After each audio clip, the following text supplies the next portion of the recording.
편안한 오후 보내고 계십니까? 뉴스와이드, 저는 이상훈입니다. 홍준표 대구시장이 한동훈 전 비대위원장이 당대표가 되면 당을 떠날 수도 있다는 취지의 글을 남기자 친윤계의 한 인사는 더 빨리 나가도 좋습니다, 이렇게 받아쳤습니다. 이에 홍준표 시장 탈당 운운은 가당치도 않다고 입장을 바꿨는데요. 대체 지금 왜 이러는 걸까요? 자, 그리고 음주 뺑소니 혐의를 받는 가수 김우중 씨에 대해 오늘 경찰이 구속영장을 신청했습니다. 하지만 김우중 씨는 예정된 콘서트는 진행하겠다는 입장에서 지금 논란이 또 불거지고 있습니다. 자, 이런 이슈들과 함께 저는 1분 뒤에 돌아오겠습니다.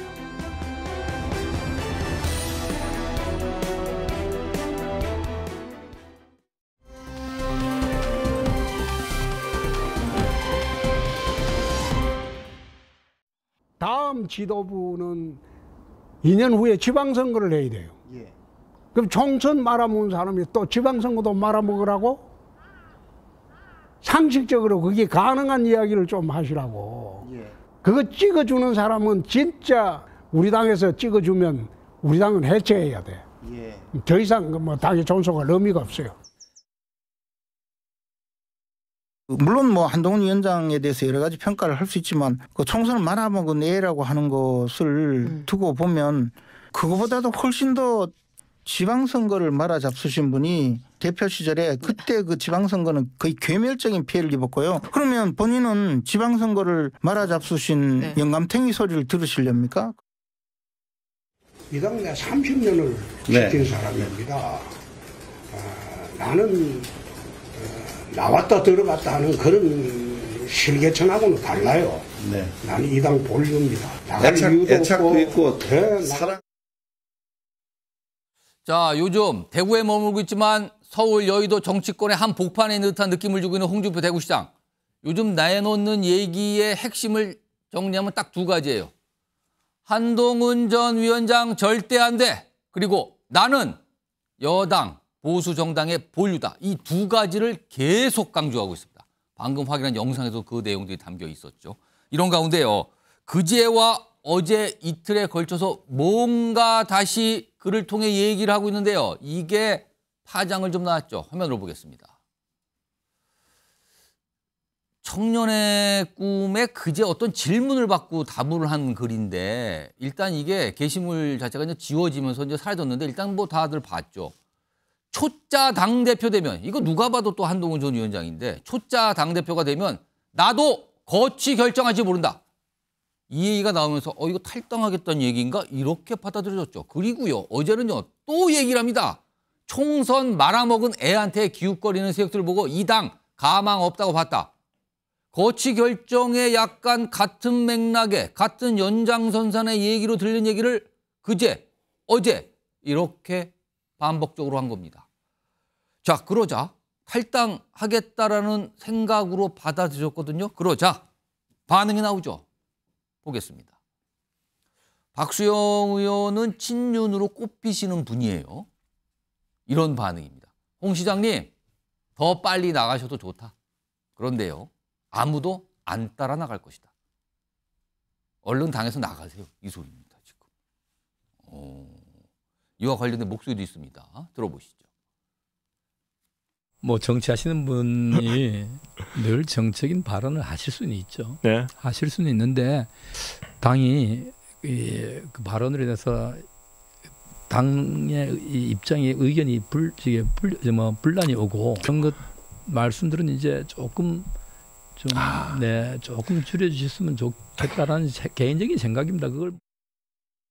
그거는 정말 뭐 대통령 만나고 나서 계속 저러고 계신데 네. 뭐 대통령 의중을 읽고 무슨 뭐 대변인 역할을 하는 것인지는 모르겠지만 계속 후배한테 고춧가루나 뿌리는 거는 당의 원내대표, 당대표, 대통령 후보까지 지낸 원로라면 원로랄 수 있는 분인데 네. 굉장히 좀 졸렬하고 좀 가납습니다. 얘기 좀 해볼까요? 이번 총선 당선하신 김용태 국민의힘 비대위원 나와 계신데요. 최근 홍준표 시장의 어떤 행보, 그러니까 어떤 글을 올리고 본인 입장을, 정책 입장을 끊임없이 내고 있거든요. 이 행보를 두고 지금 국민의힘 내부에서 어떤 기류입니까? 정확하게 지금 어떤 분위기가 나타나고 있습니까? 솔직히 당내 구성원들하고 이야기하다 보면 예. 불편해하시는 분들 좀 많은 것 같아요. 아무래도 최근에 이제 홍 시장님께서 말씀하셨던 상남자 뭐 이런 예. 표현들 있잖아요. 뭐 최근에 또 아까 좀 말씀하셨던 이런 발언들이 말아먹은 애. 네, 뭐 이런 결국에는 표현이에요. 종국에는 대통령을 위한 것 같기도 아닌 것 같기도 하고요. 또 결국엔 자기 정치를 하는 것 같이 비춰지고 있기 때문에 예. 당내 구성원들 사이에서는 좀 불편해하는 것들이 많은 것 같습니다. 저희 정당 같은 경우는 예. 품격과 품위를 중요시하잖아요. 예. 근데 홍준표 시장 같은 경우는 지도자시고 대구 시장이신데 거기에 걸맞는 언행과 어떤 태도를 보여달라고 요청하시는 그런 당원분들, 구성원분들이 많은 것 같습니다. 혹시 홍준표 대구시장 저런 모습 마음에 든다라고 말씀하신 분 들어보셨어요? 간혹 가다가 이렇게 시원시원하게 말씀하시는 거에 대해서 시원하다. 또 거기에 대해서 또 긍정적으로 보이는 분도 계신데 극소수로 알고 있습니다. 극소수고 예, 예. 대체적으로는 아주 불편하다 지금. 예, 예. 근데 이런 불편한 얘기를 하고 있단 말이에요.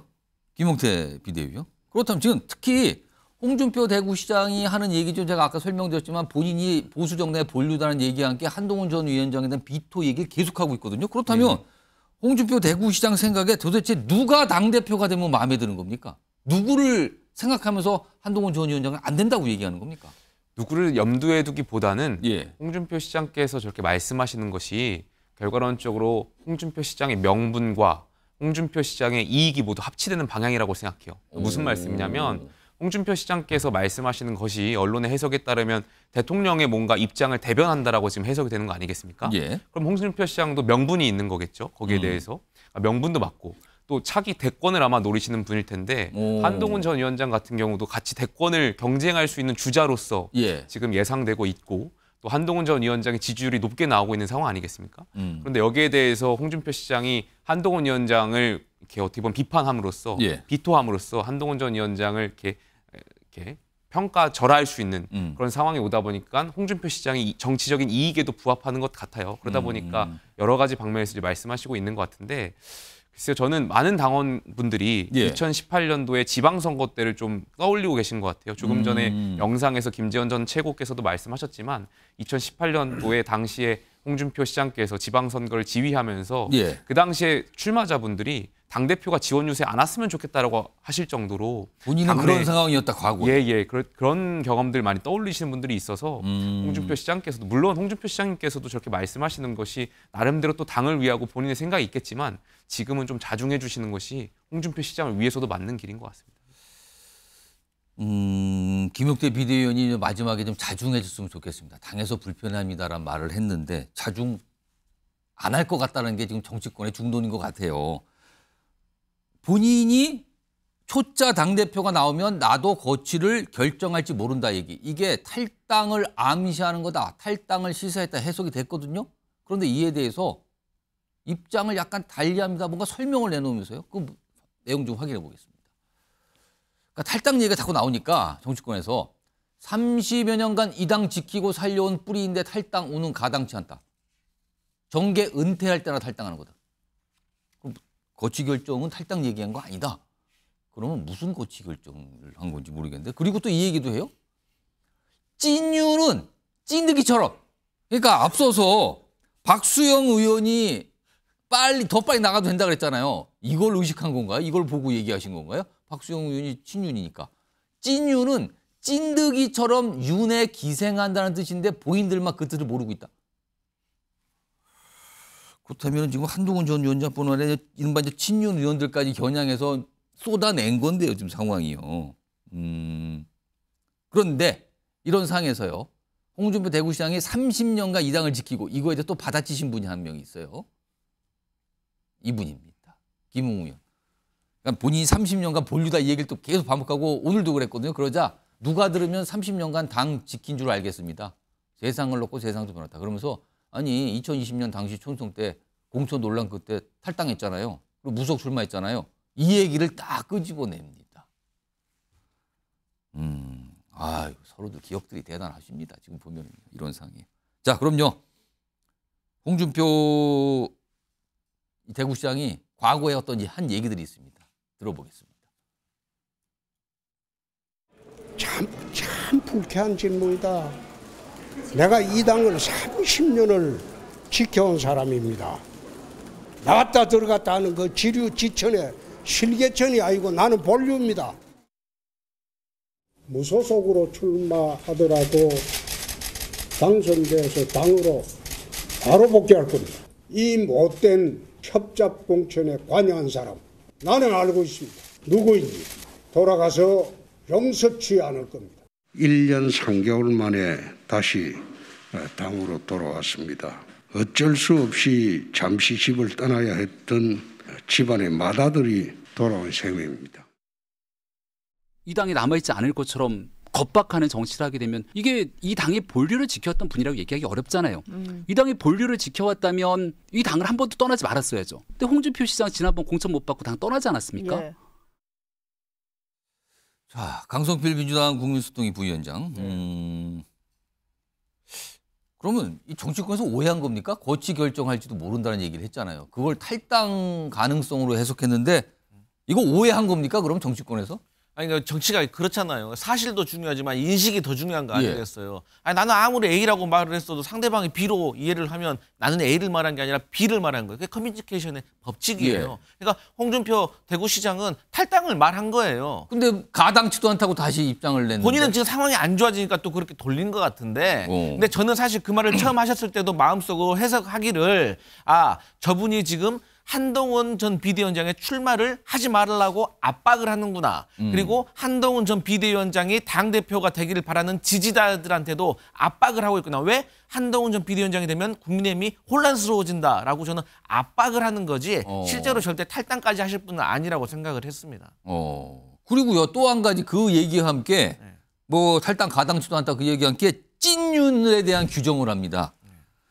찐득이처럼 윤석열 대통령에게 기생하는 뭐 찐득이 뭐 그런 뜻이다. 뭐 근데 본인들은 모른다 그러는데 아니 그럼 이제는 친윤 의원들과도 이제 뭐 거칠어지는 겁니까? 이거 무슨 뜻으로 이걸 썼다고 보세요? 그러니까 홍준표 대구시장님이요 가지고 있는 정치 세계에서 자격증이 하나 있어요. 이 막말을 해도요 별로 지적을 안 받아요. 다른 분들이 그 홍준표 시장이 하는 정도의 수위로 말을 하면요 바로 지적당하고 은퇴할 수도 있는데. 아니 그 자격증은 누가 준 겁니까? 본인 스스로가 만들어 온 거죠. 근데 다들 인정하고 있어요, 그거를? 네. 아니, 그거 또 좋아하시는 분도 있더라고요. 홍카콜라라고 해서. 근데 이제 그게 한계에 찬 거죠. 그러니까 한동훈 비대위원장을 막기 위해서 쏟아냈던 말들이 결국 자신에게 이제 한계치가 차서 내부 구성원들에 돌아오고 있는 건데 사실 이제 우리가 그 국민의힘에는요. 제가 봤을 때는 친윤과 친윤인 척하는 이 두 부류가 저는 있다고 생각을 해요. 친윤이 있고 친윤인 척은 이른바 이제 그 민주당에서 있었던 표현을 빌리자면 친윤 호소인쯤 되는 겁니까? 네, 뭐 그런 셈인데 그리고 또 친윤은 정말 찐윤과 친윤으로 나눠지는 거죠. 그러니까 친윤인 척하는 것은 그야말로 이 바람이 불기 전에 먼저 이렇게 누워버리는 분들. 그리고 친윤은 윤석열 대통령이 대세로 만들어진 다음 완성된 다음에 줄을 서신 분들. 찐윤은 완성을 같이 함께 만들어 온 동거동락인 거죠. 근데 그 찐윤을 지금 찐득이의 표현을 했어요. 근데 이제 그분들이 윤석열 대통령의 편을 홍준표 대구시장이 이렇게 한동훈 비대위원장을 공격하는데 자기 편을 안 들어주니까 이제 수가 틀린 거죠. 그러면 뭐 다 지금 저격을 한다라고 볼 수 있는 상황인데 최인정 변호사? 방금 확인했던 영상에도 나왔지만 반복적인 표현이 보이는 30여 년간 당을 지킨 본류다. 근데 과거에 탈당 경력이 좀 있었어요. 국민의힘에서 진짜 홍 시장에 대해서 본류로 평가를 하고 있습니까? 홍준표 시장께서 본인을 본류다. 그리고 나는 맏아들이다. 집 나간 맏아들이 돌아왔다. 이런 얘기를 한다고 하는 걸 보면은 정말 그럼 본류인가? 사실은 나름 본류라고 할 수도 있다라고 저는 생각을 합니다. 왜냐? 한나라당 당 대표도 했고 또 우리 보수의 대통령 후보까지 했으며 그렇습니다.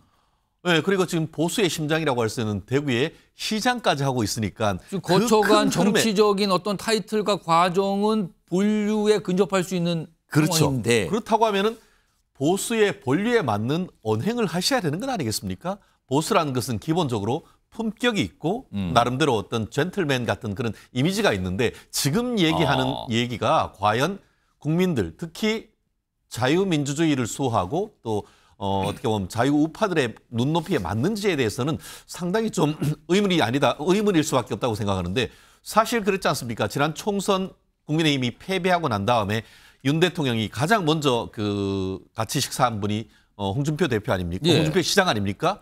4시간씩이나 밥을 먹었다고 했는지 사실 그때부터 우리 준표가 달라졌어요. 그런 얘기 있었지 않습니까? 지금까지는 이른바 독고다이.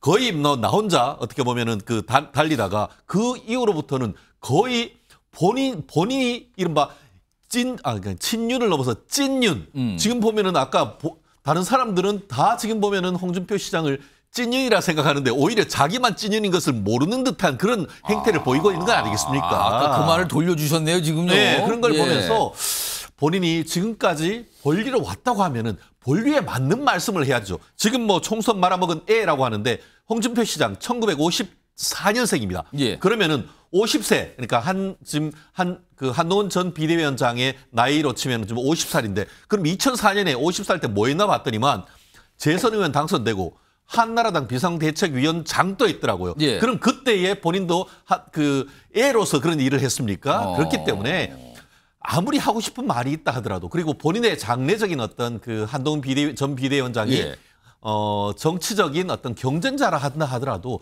품격 있는 범위 내에 비판을 해야 되는 건 아니겠습니까? 그렇다는 점에서 좀 전에 김영태 단국선님도 얘기하셨습니다만, 제가 주위에 뭐 대구 경북이 제 고향입니다만 홍준표 시장 잘한다고 박수 치는 사람 최근에 제가 본 적이 없는 것 같습니다. 이렇게 나가가지고는 전화 받으시는 거 아니에요? 혹시 또 홍준표 대구시장? 뭐 그래도 어쩔 수 없습니다. 알겠습니다. 지금 세 분 말씀 들어봤는데 세 분 공통점은 이렇게 좋은 평가가 아니에요. 지금 홍준표 대구시장의 최근의 어떤 모습에 대해서. 그런데 다음 등장하는 분의 얘기는 약간 홍준표 대구시장을 이해할 만한 측면이 좀 있습니다. 그걸 좀 봐주세요. 이렇게 얘기를 하시는 것 같네요. 들어보시죠. 홍준표 시장이 있던 그런 경험에서 좀 우러나오는 그런 좀 아픔이 반영되지 않았나. 즉 2017년도 문재인 정부로 바뀌고 소위 말하는 적폐청산으로 저희 당 진영의 많은 사람들이 탈탈 틀리고 또 수사하는 과정에서 극단적인 선택을 하고 할 때 당대표를 하고 또 뭐 그렇지 않았습니까? 기억이 좀 살아나서 사이다 발언을 좀 세게 하고 있지 않나 생각합니다. 자, 김종욱 전 청와대 행정관. 지금 뭐 이 소속이 다른 경쟁 정당에서 벌어지고 있는 상황이긴 한데 좀 제3자의 시각으로 보셨을 때 계속 한동훈 전 위원장 때리기를 하고 있잖아요. 그리고 뭐 찐윤까지 이제는 뭐라고 얘기하는데 왜 정말 이런다고 보십니까? 진짜 이유가 어디 있다고 보십니까? 그러니까 이분이 너무 난사를 하시니까 표적이 어딘지를 모르겠어요. 어느 순간부터. 거의 난사잖아요. 그러니까 자기와 약간의 생각이 다르거나 자기에게 조금만 건드리면 거기서 마구잡이로 지금 난사를 하고 계시는 상황인데. 그게 단순히 그냥 본인의 스타일 때문일까요? 아니면 분명 어떤 의도가 있을까요? 이분이 정치적 고수시잖아요. 누가 뭐라고 얘기해도. 저는 대통령 압박용이라는 생각이 들어요. 대통령이? 아니, 하는 얘기마다 그런 거잖아요. 검찰을 뭐라 그랬습니까? 하이에나 떼라 그랬잖아요. 그럼 대통령이 과거에 하이에나 떼의 수장이셨잖아요. 그렇지 않습니까? 그다음에 두 번째는 문재인의 사냥개라고 얘기했었잖아요. 예. 한동훈 전 비대위원장을요. 예. 그 사냥개를 지휘하신 분이 누구십니까? 윤석열 대통령이시잖아요. 그다음에 또 상남자 얘기했지 않습니까? 그러니까 검찰의 인사 같은 경우는 이 대통령 부인을 지키기 위한 인사 아니냐 이렇게 얘기한 거랑 똑같은 얘기거든요. 예. 그러니까 모든 내용 자체가 총을 쐈는데 결론적으로 우리가 조금만 해석해 보면 윤석열 대통령에 대한 조금 깊게 들어가서 자세히 보면은 휘어서 그냥 그걸로 들어가요. 조금 해석을 해보면. 왜 그런 겁니까? 그러니까 제가 볼 때는 대통령과 4시간 정도 식사를 했는데 예. 적어도 본인 생각하는 방식으로 윤석열 대통령이 판을 정리해야 된다라는 얘기를 계속 하고 있다는 생각이 들고요. 저는 그런 의미에서 그 하류에 한동훈이라는 사람이 있는 거죠. 그러니까 한동훈하고 싸우는 게 아니라 예. 아이고 여기 홍준표 대구시장 입장에서는 내가 한동훈이랑 싸우겠어. 아유 웃기지. 애라고 생각하시는 거니까 기본적으로. 그렇다면 대통령과 충분한 교감을 가지고 있는데 그런 상황에 맞게 계속 당을 갖다가 그렇게 판을 만들어 달라고 하는 우회적인 저격들을 계속 하고 있다는 생각이 들어요. 모르겠습니다. 뭐 저격을 계속하는데 그 정확한 의도에 대해선 그리고 정확한 관용에 대해서는 정치권도 약간 어리둥절하고 있고 무슨 모습일까 이렇게 생각만 하고 있는 상황인 거죠. 이런 가운데 지금 여당 얘기 조금 더 이어가 보면은요.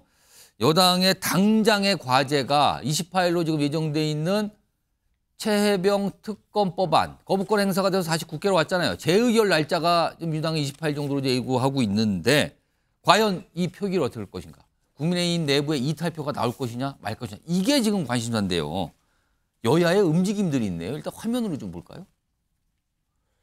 국민의힘에서는요 당론 채택을 했다고 밝혔어요. 그리고 모든 의원들이 좀 개별 접촉해서 혹시라도 이탈표가 나올까 봐 단속하고 있고 중진들에게도 뭐 표단속 요청했다는 얘기가 나오죠. 반면에요. 민주당에서는요. 국민의힘 의원 전원에게 편지를 보냈는데 내용은 이 특검법 찬성해 주세요라고 요청하는 편지를 다 보냈답니다. 다른 정당, 경쟁 정당 의원에게 민주당에서. 그리고 생존한 해병대원 어머니의 편지를 첨부했대요. 아, 뭔가 감성적 접근도 하고 있고요. 그리고 21대 임기가 종료가 되는, 곧 있으면 이제 의원이 끝나는, 그러니까 낙선 이런 되신 분들이잖아요. 국민의힘 의원들 상대로 한 58명 정도 되는데 물밑 접촉 설득 중이랍니다. 이렇게 움직임이 있어요. 이와 관련된 목소리가 있습니다. 들어보시죠. 저 같은 경우에는 제가 그냥 개인적으로 뭔가 좀 가능해 보일 법한 의원님들 한 7, 8분을 좀 선정해서 지금 데이트 신청을 지금 하고 있고요. 몇몇 분들은 좀 네. 데이트 일정이 좀 잡혀가지고 이번 주, 다음 주 뵈려고 하고 있습니다. 어떻게 직접 얘기 뵌 분도 있고요. 예, 이미 특검법과 관련된 부분은 28일 날 민주당이 회의를 강행을 하고 또 국회의장이 본회의를 개최를 할 경우에 우리는 한치의 틀어짐 없이 전원이 모여서 당론으로 우리의 의사를 관철시키는 행동을 할 수 있도록 다 같이 힘을 모으자. 그렇습니다. 그때도 채택이 됐고 앞으로도 이번에도 가면서 당론으로 채택해서 갈 예정입니다. 김종욱 전 의원과 지금 민주당은 어떤 기대를 하면서 국민의힘 의원들 접촉하고 있는 거예요? 얼마나 이탈표가 나올 걸로 기대하고 있는 거예요? 일단 기본적으로 저는 전반전이라고 생각해요. 축구로 따지면. 그러니까 말씀하신 것처럼 295명이기 때문에 197표가 나와야 되니까 17표 정도가 나와야 되는데 쉽지 않겠죠. 예. 하지만 만약에 58명이라고 하는 당선 안 되신 분들 같은 경우 이 소용돌이에 빠지고 싶지 않을 수도 있어요. 그럼 국회 안 나오겠죠. 그러면 아예 불출석. 그렇죠. 270분 정도만 나오게 되면 야당이 다 모인 180석이 되면 통과가 되는 상황. 그분들이 많이 되고 불출석할 때 되면 의결 그 종족 그 숫자가 이제 적어지게 되는 거죠, 기준이. 그렇죠. 왜냐하면 최수근 해병에 대한 특검법 문제 같은 경우는 국민적 여론의 지지가 높기 때문에 국민의힘 의원들 같은 경우도 되게 힘들어요, 이 부분에 대해서. 그리고 흔적으로 남은 측면이 분명히 있기 때문에 저는 만약에 숫자가 줄어들게 되고 야당이 집결하게 된다면 그런 문제가 있을 거라는 생각이 들고요. 마지막으로는 숫자, 그러니까 무기명이기 때문에 이탈 숫자가 많아지게 되면 22대 국회에도 이게 통과될 수 있다는 가능성들이 훨씬 높아지기 때문에 그런 측면에서 최선을 다한다. 그러면은 이 국민의힘 의원들 보고 찬성해 주세요. 아니면 아예 출석을 하지 마시든가요. 뭐 이런 분위기인 것 같은데 김용태 비대위원. 국민의힘은 지금 이거 이탈표 관련돼서 어떤 얘기들 나옵니까? 그래서 저는 이탈표가 많지 않을 거라고 생각해요. 결과가 바뀌지 않을 거라고 생각해요. 왜냐하면 그러니까 여당 내에서 특검에 대해서 긍정적으로 검토하시는 분들과 기본적으로 민주당이 주장하는 것과는 본질적으로 달라요. 그러니까 여당 내에서 이 특검에 대해서 찬성하시는 분들의 의견은 그 포커스가 진상규명에 있습니다. 그러니까 이 억울한 죽음에 대해서 어떻게 하면 진상규명을 빨리 이룰 수 있을까? 그것이 특검이 맞느냐, 공수처가 맞느냐 이런 절차론적인 거기에 대한 고민이 있는 거고요. 민주당은요. 지금 특검에 대해서 정치적으로 이용하는 거 아니겠습니까? 결과론적으로 특검만이 선이고 공수처는 악이다라는 프레임으로 가서 특검만이 옳다라는 이 선악의 개념으로 가는 거 아니겠습니까?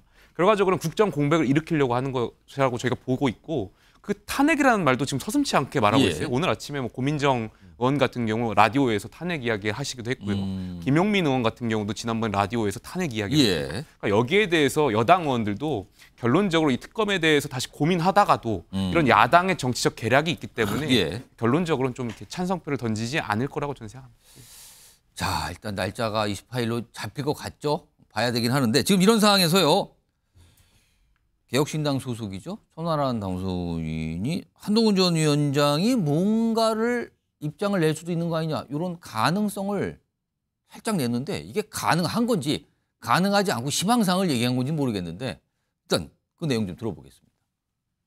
최상병 특검이나 김건희 여사 특검 같은 문제에 있어가지고 국민의힘 의원 10명 정도를 규합해서 특검에 찬성하는 깃발을 드는 사람이 저는 의외로 한동훈 위원장이 될지도 모른다는 상상을 합니다. 왜냐하면 그래야지만 윤석열 대통령과 확실하게 차별화를 할 수 있고 본인이 진정한 공정과 상식을 회복하겠다라고 하는 이미지도 가져갈 수 있어요. 최인정 변호사, 지금 천하람 당선인이 말한 저 가능성 어떻게 판단하세요? 상상은 예찬합니다만 상상이 지나치다. 아시다시피 한동훈 전 비대위원장 같은 경우에는 검찰 출신입니다. 예.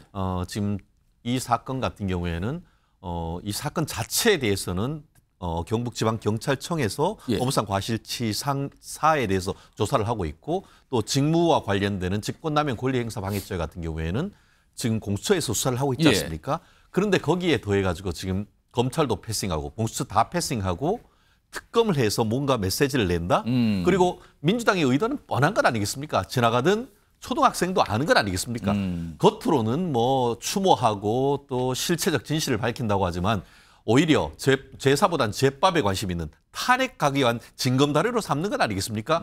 거기에 지금 그 한동훈 전 비대위원장이 얼씨구나 하고 같이 손뼉을 마주친다? 저는 거의 뭐 상상 수준이 안드로메다로 가는 수준이 아닌가 그렇게 평가합니다. 요거는 마지막으로 김용태 비대위원은 어떻게 판단하십니까? 저 발언을 보니까 예. 개혁신당이 정치 기술, 그러니까 정치를 공학적으로 접근하고 있다는 방증인 것 같아요. 아 그래요? 그러니까 지금 근거로 든 것이 예. 윤 대통령과 확실하게 차별화할 수 있기 때문, 공정하고 그런 이미지를 가져갈 수 있기 때문이라는 거거든요. 이 특검에 대한 그 내용보다는 약간 정치 공학적. 진상 규명이 우선돼야 됩니다. 그러니까 얼마나 국민이 억울한 죽음을 당했습니까? 이 죽음을 어떻게 해결할 것인가, 진상 규명을 어떻게 해결할 것인가에 대해서 한동훈 전 위원장이 어떤 생각을 가진가에 대한 물음을 던져야 되는데 이 정치 공학적인 근거를 대가지고 특검에 찬성할 수도 있다? 이런 거는 전 국민과 국가를 위해서 올바른 판단은 아닌 것 같습니다. 이게. 일단 아직은 28까지 그리고 지금 보니까 민주당에서 뭐 물밑 접촉을 많이 한다는 얘기가 계속 나오고 있어요. 어떤 결과가 나올지는 그 당일날 확인이 되겠죠.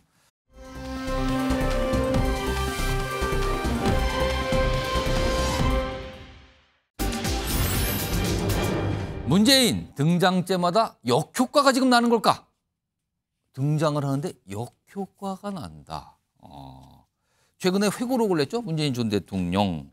그 회고록 내용에서 논란이 가장 된 거는 2018년 김정숙 여사의 인도 방문이었어요. 당시에 회고록에서 문재인 전 대통령이 이렇게 얘기를 합니다. 본인을 초청했는데 갈 수가 없어서 아내를 대신 보내달라고 초청을 했다. 뭐 그런 설명. 그리고 동시에 이것이 배우자의 첫 단독 외교다. 이렇게 평가 규정을 했습니다. 그런데 이게 지금 논란이 되고 있는데요. 일단 여야에서 이 사항을 놓고 나온 얘기들이 있습니다. 들어보겠습니다. 물타기를 저희가 한 게 아니고 지금 문재인 대통령이 먼저 이슈를 던지신 거 아닙니까? 회고록의 제목이 좀 자백으로 바뀌어야겠다. 예. 오죽 지우고 싶었으면 그런 본인이 좀 뭔가 찔리는 부분이 있으니까 다 줄줄이 쓰신 거 아니겠습니까? 불씨를 살리기 위해서 애를 쓰고들 계시는데 다 소용없는 행동이라는 것을 아시면 좋겠고요. 대한민국에서 가장 뜨겁게 이슈가 되고 있는 게 김건희, 윤석열 두 분에 대한 특검이 진행되고 있는 것 아닙니까? 거기에 대한 방어를 하기 위한 하나의 몸부림이라고 생각합니다. 회고록에 사실이 아닌 내용을 버젓이 적은 것을 보면 문 전 대통령조차 참모들의 둔갑된 보고를 받은 것으로 볼 수밖에 없습니다. 김정숙 여사의 인도 방문을 위해 대통령의 눈과 귀를 가로막은 문재인 정부 청와대야말로 국정조사와 특검 대상입니다. 자, 이렇게 여야의 공방은 계속 왔다 갔다 며칠째 지금 되고 있는 상황이죠. 이런 상황에서요.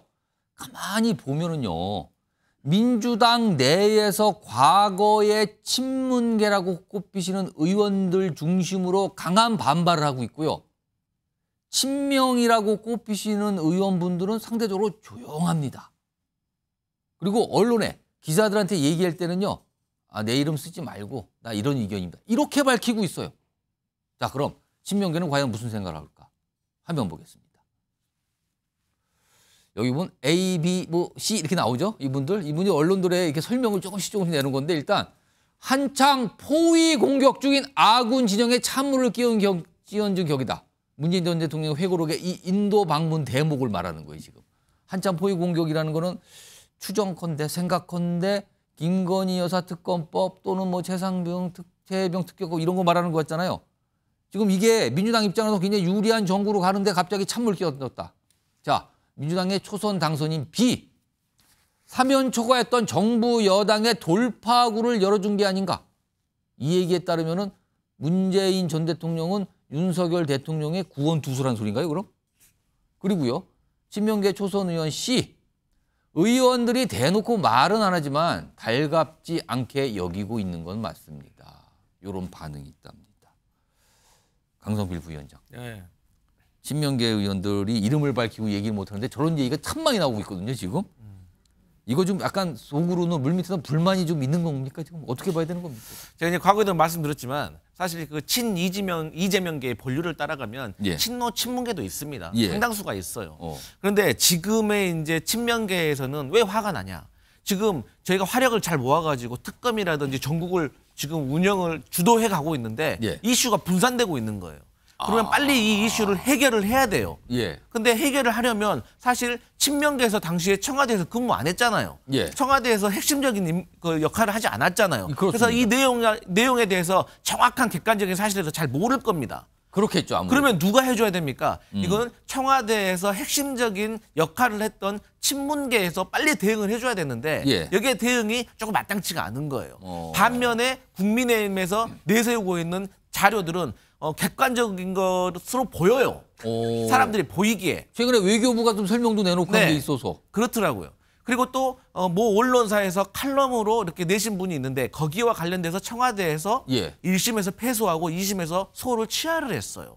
이러한 것들이 객관적으로 조금 증명된 듯한 모습이 보이기 때문에 빨리 친문계에서 이렇게 대응을 해줘야 되는데 대응이 조금 마땅치가 않는 것 같다. 그래서 이슈가 분산되기 때문에 조금 불만이 있는 것 같고. 그러니까 대응에 대해서 왜 제대로 못하고 있냐에 대한 불만입니까? 아니면 회고록에 왜 그런 걸 담았습니까? 대한 불만입니까?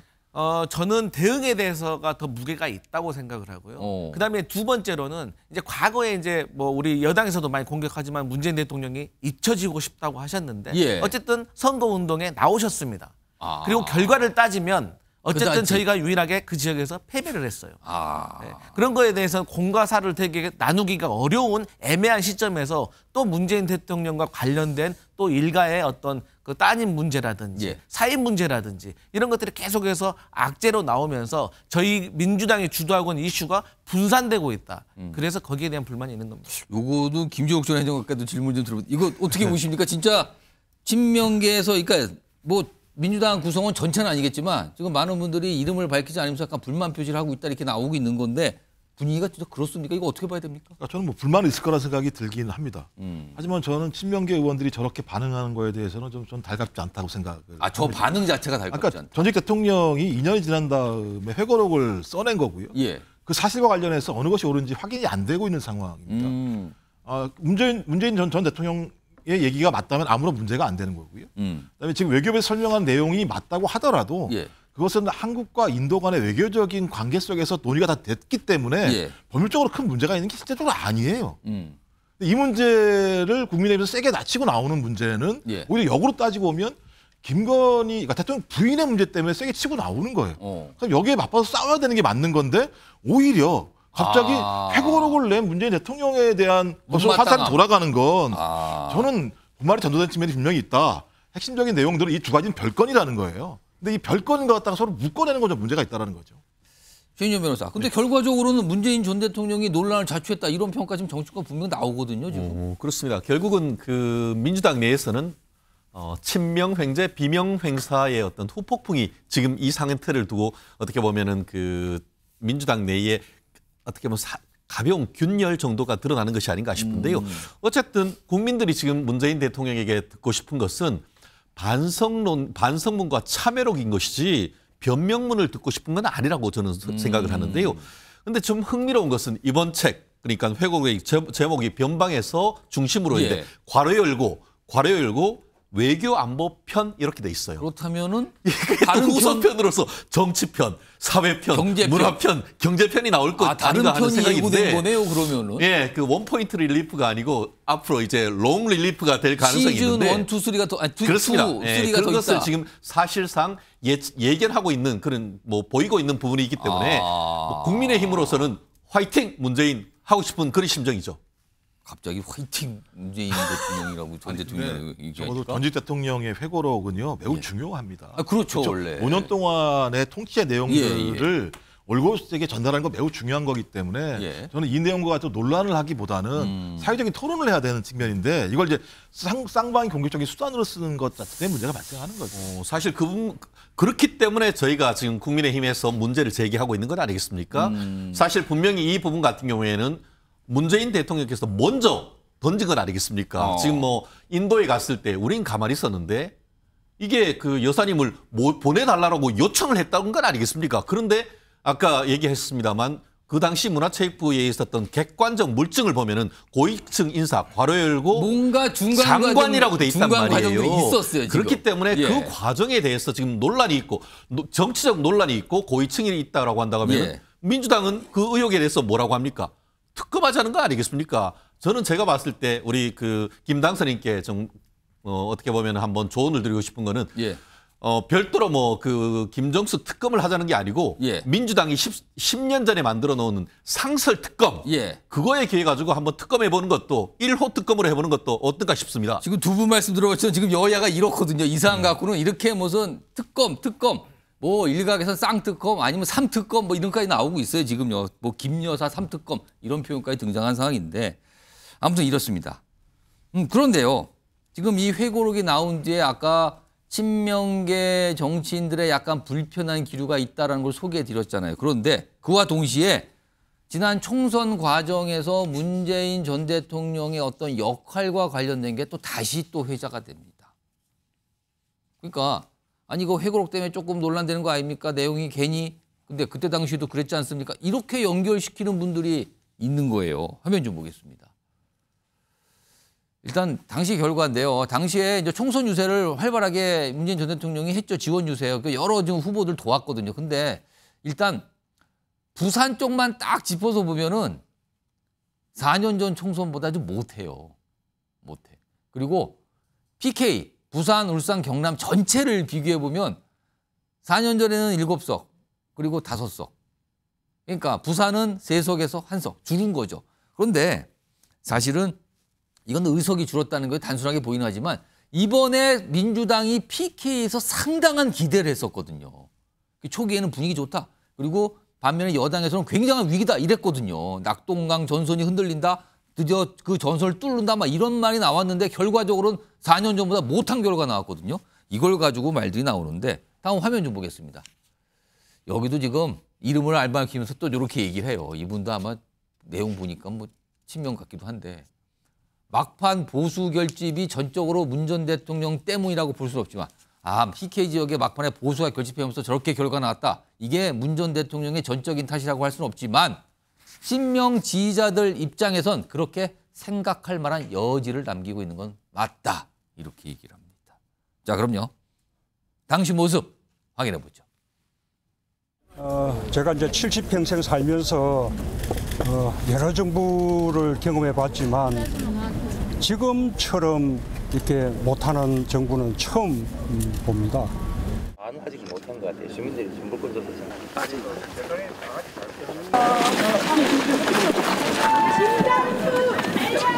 출구조사 결과가 발표가 났습니다만 제가 웃을 수가 없었어요. 이미 정해진 결과를 받아들고 있는 영남 지역의 어려운 전략 지역의 우리 동지들 똑같은 방송 화면을 보고 있을 그분들 생각이 났습니다. 김영태 비대위원, 이제 민주당 상황인데요. 문재인 전 대통령의 역할, 총선 때 이게 덧났다. 이런 시각이 이제 민주당 내에 있다는 거잖아요. 이거 외부 제3자 시각으로 보실 때 어떻게 보십니까? 문재인 전 대통령의 지원 유세가 그 PK 지역에 득이 되진 않을 수도 있겠지만 또 독이 되었다라고도 생각하지 않아요. 이 프레임은 결국 이 기세를 몰아서 친명과 친문 간의 수싸움, 삿바싸움의 하나 일환으로서 그냥 친명들이 프레임을 씌우는 거라고 저는 생각해요. 왜냐하면 우리 보통의 많은 국민들이 전직 대통령, 물론 정치적으로 비판하실 수도 있고 싫어하시는 분들도 있을 수는 있겠지만 전직 대통령이 보통 우리 마을에 오고 우리 동네에 오면 감사함을 느끼는 분들 대부분입니다. 그렇죠. 그게 인지상정입니다. 상당하고 많은 분들이 모이죠. 일단. 물론 그거 싫어할 수도 있겠지만 어쨌든 오는 거에 대해서 고맙고 감사함을 느끼는 것이 대한민국 국민들에 대한 정서입니다. 그렇기 때문에 문재인 전 대통령의 유세가 뭐 득이 되진 않을 수는 있겠지만 독이 되었다라고 저도 보여지지 않고 그냥 친명과 친문이 지금 삿바싸움하는 그 기세의 연장선이라고 좀 보여집니다. 그러니까 이게 묘한 기류 속에 묘한 균열이 나는 거 아니냐 지금 이런 모습인데 거기에 이제 문재인 전 대통령이 중심에 서 있어요. 이런 가운데 오늘도 문 전 대통령 관련된 모습이 하나 있었는데요. 화면으로 좀 소개해드리죠. 사진이 하나 있습니다. 오늘 공개된 사진인데요. 저기 보세요. 김경수 전 지사 최근에 귀국했죠? 노무현 전 대통령이 추도식 참석을 해 왔는데 오늘 문재인 전 대통령을 만났습니다. 예방한 겁니다. 그리고 이게 공개가 됐어요, 내용이. 그리고 서로 건강과 안부를 묻고 나눴다. 부부 동반 촬영을 했네요, 저렇게. 자, 요런 내용이 좀 공개가 됐습니다. 자, 김종욱 정의전문가. 자, 사실은 그동안 김경수 정지사 이 귀국할 때 그 귀국의 의미 지금 사진이 계속 나오고 있어요. 지금 오늘 모습이 방금 나온 겁니다. 이런 대화를 나눴다는 건데 김경수 전 지사가 문재인 전 대통령 이런 시점에서 만난 거 그저 그냥 오랜만에 귀국했으니까 만나는 정도입니까? 아니면 이거 정치적으로 조금 의미 부여할 만한 대목이 있는 겁니까? 그냥 만난 거죠. 아, 그렇습니까? 제가 볼 때 누구한테 물어보면 대통령께 여쭤봐야 돼요. 복권이 안 되면 김경수 전 지사가 정치적 행위를 하기가 되게 어려워요. 다 아시겠습니다만 재판 결과 나올 때 만약에 무죄가 나오면은 친문 결집의 중심이 되지 않겠어? 그다음에 보석 나왔을 때, 사면됐을 때 이번에 귀국할 때도 마찬가지 상황인데요. 일단 기본적으로 8월 전당대회는 나올 수가 없는 상황이지 않습니까? 당권 경쟁에 못 나오는 상황이라면 2년 후에 지방선거를 계기로 해서 복권이 돼야 되는데 그건 대통령이 결정할 상황이고요. 또 그 이후에는 대선이 치러지는 상황이기 때문에 김경수 전 지사의 성품상 또 그리고 정치적 일정상 그리고 본인이 가지고 있는 사법적인 한계상 정치적인 행보를 하는 것 자체가 본인에게 상당히 부담스러울 수밖에 없기 때문에 저는 이런 내용들을 확대 해석하는 건 다 지금까지 나왔던 것처럼 어떤 민주당 내부에 이 친명과 친문 간의 갈등들이 확산될 것이 아닌가라고 하는 외부 예측이라는 생각이 드는데 그 외부는 그냥 언론의 시각입니까? 아니면 내부도 그런 사람들이 민주당 내에서도 좀 있습니까? 하겠지만 이걸 가장 조심할 사람은 김경수 전 지사라고 생각해요. 그래서 아마 가장 조심스럽게 지금 행보를 할 것이고요.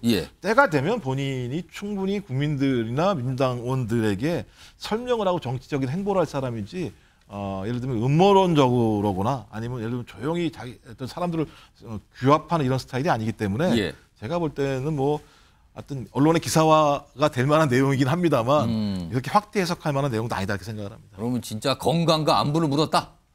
요거 강성필 부위원장께 제가 한 30초만 드릴까요? 진짜 건강과 안부를 물은 정도로 그냥 봐야 되는 겁니까? 아니, 문재인 전 대통령도 정치인이고 김경수 전 지사도 정치인인데 정치인들끼리 건강과 안부만 물었겠습니까?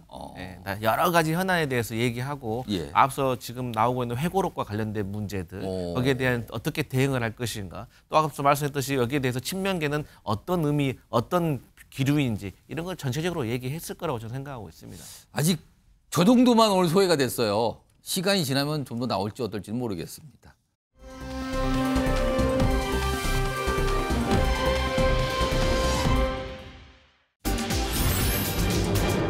추미애 의심 못 얻은 이유. 의심이요? 우리가 통상 말하는 의심하다 의심이 아니고요. 의원들의 마음입니다. 왜 민주당 의원들의 마음을 못 얻고 탈락했을까? 이겁니다. 지금 이겁니다. 어제 한 행사가 있었는데 여기에서 본인이 국회의장 후보 경선에서 탈락했잖아요. 그 소감, 어떤 감정을 나타납니다. 여기에 대해서.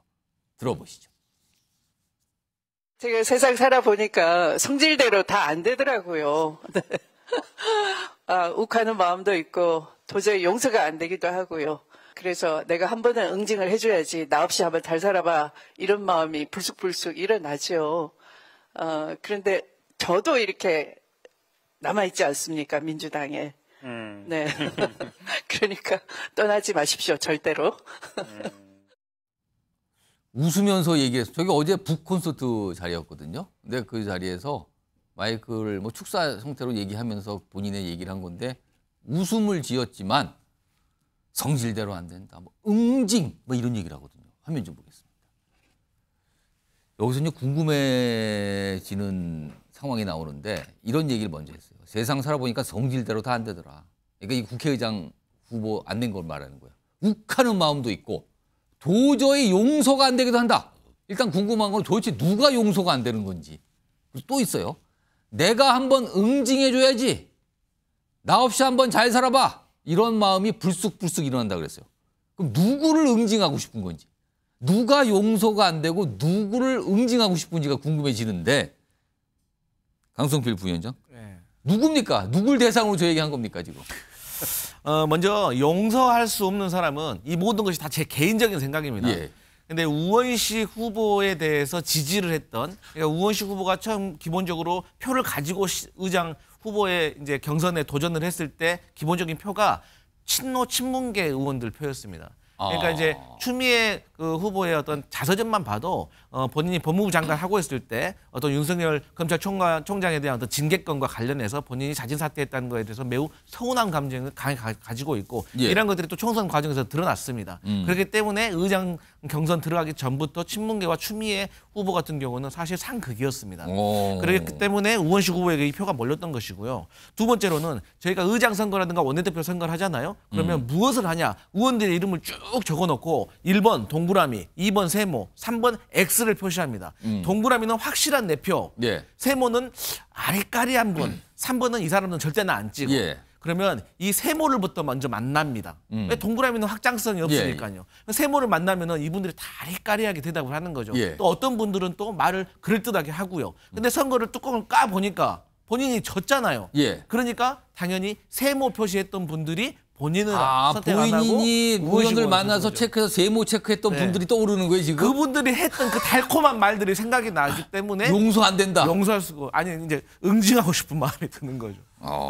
구체적으로 지금 그 선거 상황을 그 경선 상황을 얘기하시면 말씀하셨는데 다시 한번 불러주세요. 아까 그 물음표 있는 거.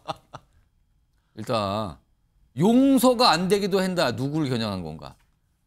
내가 한번 응징해 줘야지. 그리고 나 없이 한번 잘 살아보세요. 누구를 겨냥해서 한 얘기인지 김용태 비대위원은 누구로 생각이 듭니까? 어떤 분들이 떠오릅니까 지금? 저는 추미애 전 대표가 저런 말씀을 한 거 보고 후반기 의장도 되긴 어렵겠다 이런 생각이 좀 드네요. 그것도 포기한 것 같아요. 보통 경선에서 떨어지면 그 뭐 남 탓입니까? 저도 경선에서 여러 번 떨어져 봤지만 보통의 정치인들, 보통의 어른들은 내 탓을 먼저 하죠. 그렇죠. 내가 부족합니다. 제가 부족합니다. 다음엔 더 열심히 하겠습니다. 그게 인지상정 아닙니까? 근데 그건 아니에요 지금. 그래서 저는 아까 조금 전에 이제 용서가 안 되는 마음이 들었다고 해서 전 추미애 전 대표 본인이 용서가 안 된다라고 말씀하신 줄 알았어요. 아닙니다. 근데 지금 뒤에 말씀 들어보니까 응징, 나 없이도 잘 살아봐 이런 말을 하셨다는 거 아니겠습니까? 그런 마음에 울쑥울쑥 든다는 거예요. 본인은 아닌 거 아니겠습니까? 응징이란 표현을 하셨습니다. 그러니까 결과적으로 나를 찍지 않았던 추미애 전 대표를 찍지 않았던 의원들을 향해서 응징하겠다, 용서가 안 된다 이런 표현을 하셨겠죠. 근데 그거는 저는 정치인으로서 올바른 자세 아니라고 생각해요. 혹시 저 얘기하면서 이재명 대표 얘기한 건 아닐까요? 이재명 대표가 포함됐을 수도 있겠죠. 왜냐하면 야당 출입 기자들의 말에 따르면 이재명 대표가 이번 국회의장 선거에서 뭐 더블 플레이를 했다 이런 의혹을 제기하는 야당 출입 기자들도 있어요. 그렇다면 이게 분위기는 약간 추미애 당선인을 지지하는 듯하지만 실제로는 원하지 않았다. 뭐 이겁니까 지금? 그렇게 추측하는 야당 출입 기자들도 있기 때문에 아마 추미애 대표 같은 경우 어쨌든 경선에서 낙선을 했고 부끄러운 마음도 있고 이것을 본인 탓으로 돌리기보다는 남 탓하는 거 아닌가. 저는 좀 안타까운 생각이 있습니다. 그러니까 어떤 당내 경선 또는 뭐 외부 경선에서 떨어지신 분들이 용서가 안 됩니다. 응징하고 싶은 마음이 막 불쑥불쑥입니다. 이거 굉장히 이례적인 표현이 나왔어요. 자, 어제 추미애 당선인이 이 얘기만 한 게 아니에요. 민주당 분들 전체를 대상으로 한 얘기일까요? 들어보겠습니다. 그리고 관련된 목소리도 있습니다. 들어보시죠. 지금 여의도에 계신 분들이 그만큼 절실하지가 않아서 문제인 겁니다. 사실은 절박하지도 않고요. 하루라도 빨리 이 정권을 끝내야 된다라고 하지 않습니까? 왜 그러한 절규, 고통을 외면하고 있느냐 하는 거죠. 이재명, 박찬대, 추미애로 됐을 때 너무 강성 드라이브로 가게 되며 리스크를 감당할 수 없다. 그 발언을 듣는 순간에 이로 말할 수 없는 좀 분노가 올라왔어요. 특정인에 대한 호불호의 문제는 아니고 결국은 오목한 이 정치 환경을 어떻게 우리가 이겨낼 것인지 그 고민인 것 같아요. 김종욱 전 행정관. 그러니까 추미애 당선인이 지금 여의도 계신 분들 절박하지 않다. 그러면서 뭐 윤석열 정부 겨냥했는데 그와 함께 외면하고 있다 지금. 뭐 이런 표현이 있는데 그러면은 본인을 뽑지 않은 분들이 지금 외면을 하고 있다 이런 얘기입니까? 이게 무슨 말입니까 지금? 이게 뜨겁게 달궈졌다가 좀 식었는데 다시 또 이걸 좀 불을 본인이 또 이걸 얘기를 어저께 쏟아냈어요 지금. 그러니까 제가 볼 때 이제 뭐 분노한다, 절박하지 않다 이런 얘기는 윤석열 정부에 맞서서 강력한 입법권을 행사하기 위해서 본인이 적임자인데 그러니까 결론은 본인이 뽑혔어야 되는데 당신들 절박하지 않다 이 얘기인 거예요. 네, 그래서 제가 볼 때는 이제 핵심적으로 분노의 대상은 그런 거겠죠. 예를 들면 이제 친문명, 친평명. 그러니까 친문재인 중에서 이재명 쪽으로 가신 분들, 그다음에 민평연에 있다가 또 이제 친명 쪽으로 가신 분들, 이런 분들 같은 경우는 사정을 다 알고 소위 당원들이 더 많이 좋아하는 자신을 뽑기 위해서 절박하게 예를 들면 선거운동을 해줬어야 되는 건데 그렇게 안 해줘서 내가 진 거 아니냐.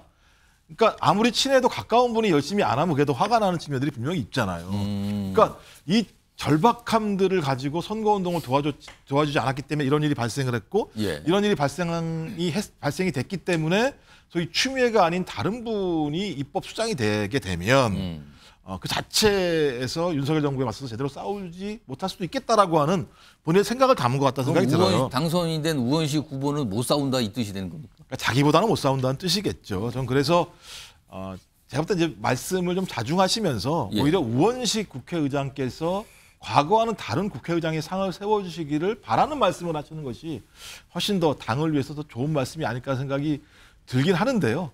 하여튼 뭐 아직까지는 분노가 가라앉지 않으셔서 저런 말씀을 나왔어요. 하시는 것 같은데 시간이 서서히 지나가시면서 좀 시켰으면 좋겠다 이런 말씀을 드리고 싶습니다. 다음 준비된 분은요. 추미애 당선인이 말한 그 응징의 대상인가요? 그럼 이분은? 화면 좀 보겠습니다. 김성환 의원이요. 저는 우원식 후보를 뽑았습니다라고 밝힙니다. 최근에 이른바 민주당의 강성 지지층들이 이거 누가 우원식 뽑았는지 색출해야 됩니다. 이른바 수박 색출 뭐 이런 과정이잖아요. 근데 그 과정에서 용감하게 밝혔어요. 그리고 아까 들어봤지만 추미애 당선인이 용서가 안 된다. 응징하고 싶은 마음이 든다. 이렇게까지 했는데 지금 김성환 의원이 이분에서 얘기를 했는데 제가 우원식 후보를 뽑았는데 우원식 개인적 이익 위해 국민과 당의 이익 훼손한 적 없는 분입니다. 일단 높이 평가합니다. 그리고 총선의 민심 당심 누구보다 잘 실천할 것이라는 믿음, 그 고민 끝에 우원식 선택했습니다. 라고 이유를 밝힙니다. 강성필 부위원장. 이렇게 밝혀도 되는 겁니까? 이거 위험한 거 아닙니까? 지금 이거? 이렇게 밝히는 거? 아니, 사실 뭐 제가 만약에 김성환 의원의 뭐 측근이라고 하면 절대 밝히지 마라고 하겠죠. 근데 밝혔어요. 밝혔다는 건 자기 나름대로 어떤 굳건한 심지가 있는 어제는 것이고. 추미애 당선인이 응징 얘기까지 꺼냈어요 지금. 근데 또 이런 게 있습니다. 그러니까 당내에서 같은 의원들끼리도 저 사람은 우원식 찍어야지. 그런 의원들과의 관계들이 있기 때문에 누가 봐도 우원식은 찍을 것 같은 분이. 근데 김성환 의원은 이른바 친명으로 통하시는 분인데. 우원식 의원은 친명 아닙니까? 민주당은 다 친명이라니까요. 알겠습니다. 그러니까 김성환 의원이 만약에 추미애 의원한테 당선인한테 가가지고 저 추미애 당선인 찍겠습니다 해도 추미애 당선인은 믿지 않을 정도로 나름대로 김성환 의원과 우원식 의원과는 연세대에서 같이 운동권을 하셨고 그다음에 인연이 깊다. 네, 후쿠시마 그 대책위원 활동도 같이 하고 같은 또 지역구 노원구입니다. 그래서 이런 여러 가지 관계들이 있기 때문에 추미애 당선인도 김성환 의원이 우원식 그 후보를 지지하는 것은 이해할 겁니다. 오늘 혹시 김성환 의원 문자 폭탄 받는 거 아닙니까? 뭐 탈당하라, 뭐 어쩌라 이런 문자 폭탄 받는 거 아닙니까? 그럼 전화번호 바꿔야죠. 간단한 해결책을 말씀하시면 전화번호 바꾸면 된다. 알겠습니다. 아무튼 이런 기로에서 본인이 밝혔어요. 우원식 후보를 뽑았다. 다음 준비된 어떤 영상이 있는데요. 추미애 당선인의 과거 여러 가지 모습이 좀 있어요. 확인 좀 해보겠습니다. 아들 수사건하고 관련이 있는 거 아닙니까? 차관으로 발령난 게. 소설을 쓰신. 지금 인권국장이 잠깐 소설을 쓰고 있네. 우리 소설가입니까 국회의원들이? 질문 같은 질문을 하세요. 저 장관께서는 질문에 답변해 주세요. 질문에. 다른 거 말씀하지 마시고. 네, 그렇게 하겠습니다만 질문 자체가 모욕적이거나 하십시오. 도발적이거나 근거가 그렇지 없다면 않습니다. 위원장님께서 제재를 해주시기 바랍니다. 그런 질문 없었습니다. 대통령께서 물러나 달라라고 저한테 말씀을 하셨어요. 이거 이렇게 되면은 이제 밖에 나가는 시그널이 어떻게 될까? 아무도 못 막아. 네. 큰일이구나. 주인용 변호사, 과거의 모습인데 굉장히 어떤 게 투쟁적 모습이에요. 저 내용의 공통점은. 왜 추미애 당선인은 국회의장 후보로 선택을 받지 못했을까요? 아까 보니까 그 추미애 후보 그 당선인께서 세상을 살다 보니 성질대로 할 수는 다 있는 건 아니다 했는데 성질대로 안 되더라. 예, 그런데 정치인들 중에 추미애 당선인만큼 성질대로 살아온 분이 있습니까? 아까 저런 것도 있지 않습니까? 그렇게 질문을 하는데 질문 같지도 않은 질문이다. 소설이다. 이렇게 얘기하시는 분들 본 적이 없는 것 같은데요. 저는 두 가지 이유라고 생각합니다. 예. 아까 첫 번째 가장 큰 이유는 제가 미뤄 짐작컨대 제 개인적 의견입니다. 예. 이재명 대표의 진짜 명심이 추미애 의원에게 없었을 가능성이 높다는 거예요. 그 근거는 뭐냐면은 보통 국회의장은 그것으로 해서 가장 명예롭게 해서 정계 은퇴하지 않습니까? 예. 그런데 본인이 후보에 나가면서 대권에 나가지 않는다.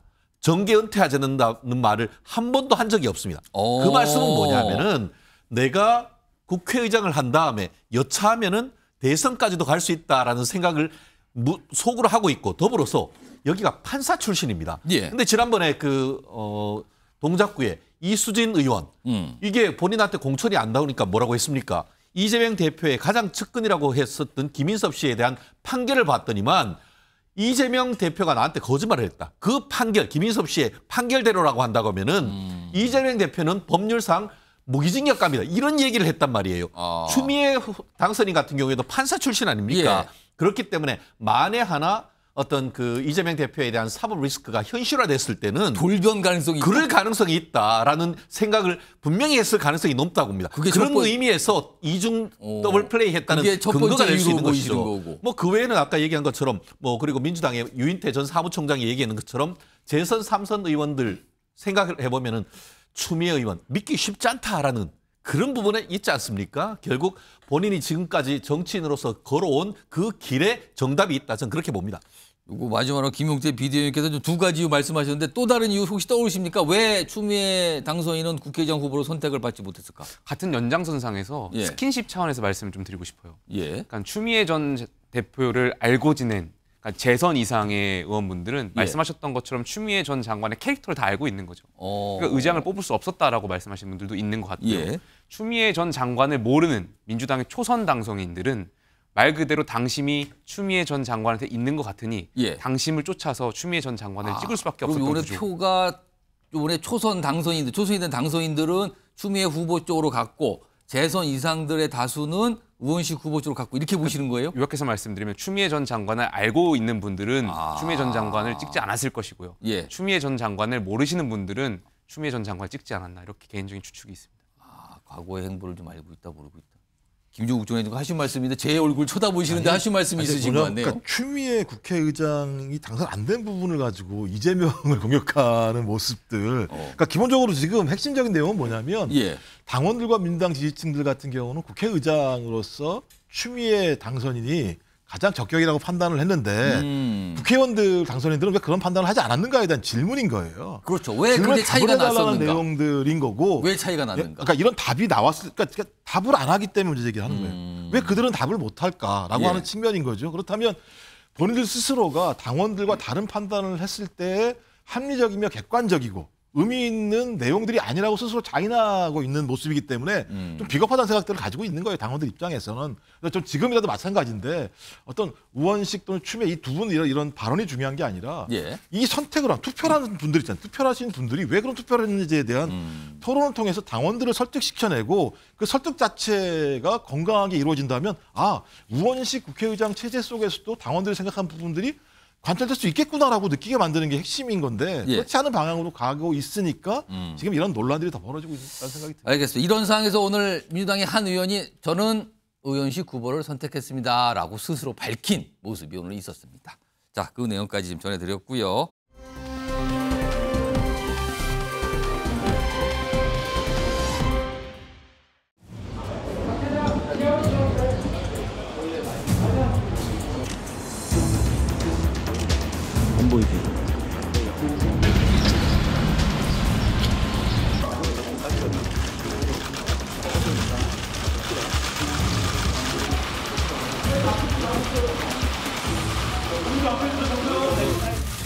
것은 많이 필요하겠습니다.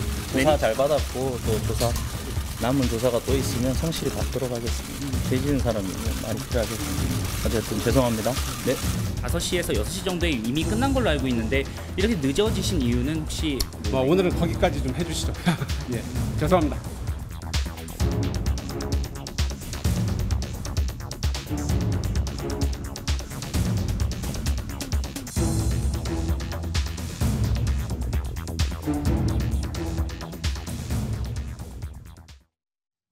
자, 가수 김호중 씨를 둘러싼 논란 계속되고 있죠, 지금요? 오늘 이 사항에서 김호중 씨 구속영장이 일단 청구가 됐어요. 청구가 된 사항이에요. 요 내용 좀 화면을 좀 보겠습니다. 자, 일단 보시면요. 이 3명, 김호중 씨 그리고 소속사 대표 그다음에 소속사 본부장, 뭐 매니저라고 처음에 알려졌죠? 김호중 씨 같은 경우는 이제 원래는 특가법상 도주치상, 그러니까 뺑소니 그리고 위험운전치상 혐의만 있었는데 예. 범인 도피 방조 혐의를 추가를 했습니다. 그게 지금 등에 들어가 있는 겁니까? 예. 경찰에서는 그 혐의는 사실은 넣지 않았던 것으로 확인이 됐는데 예. 검찰에서 경찰의 신청을 받아서 영장을 청구를 할 때는 이 혐의까지 넣어서 지금 구체 들어왔는데 지금 경찰이 처음에 밝힌 거는 2가지만 얘기고 등이라고만 표시했거든요. 예, 맞습니다. 근데 그게 포함이 돼 있었군요. 제 개인적인 사견입니다만 아무래도 이제 김호중 씨가 그 매니저가 자수를 할 때 김호중 씨의 본인의 옷을 입게 하고 지금 자수를 하지 않았습니까?